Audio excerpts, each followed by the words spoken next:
Are you at a crossroads in your life? Are you?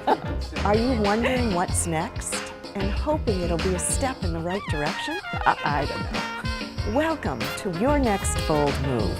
Our show is all about helping you take your next step, whether it's career or relationships or life in general. Second acts do exist. Second chances do exist. And so stay tuned and let's explore together what's next for you. This might be a good time, Pete, to pull up the slide that's called the 6-step process, so that we can talk about that.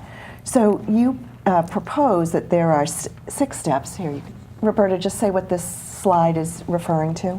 Well, it's referring to a process of helping couples think about how do we communicate, because what we discovered in our focus groups was that here we had people who were well-educated, resourceful, all of them in their 50s and 60s, and we'd ask them questions like, well, you know, what have you been talking about in terms of retirement, where you want to live, when you're going to retire? And surprisingly, they'd look at each other and kind of, some of them would kind of shrug, and you know, we were okay, we were surprised.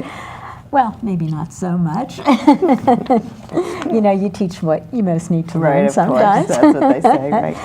And what we found was that often people were avoiding conversations just because they were having difficulty. I think this is a good time, Pete, to pull up the communication tips that we have that talks about 5 different tips for communicating, which starts with don't blame, and because it gets in the way. So do you want to just refer to this? So you, Dory, why don't you walk us through this? Okay, well, we ended up developing a term that we think is helpful for people to think about communication, and so we say have a blast.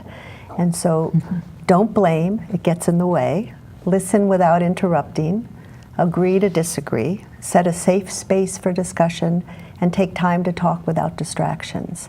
And they're all very basic things, but we sometimes forget them.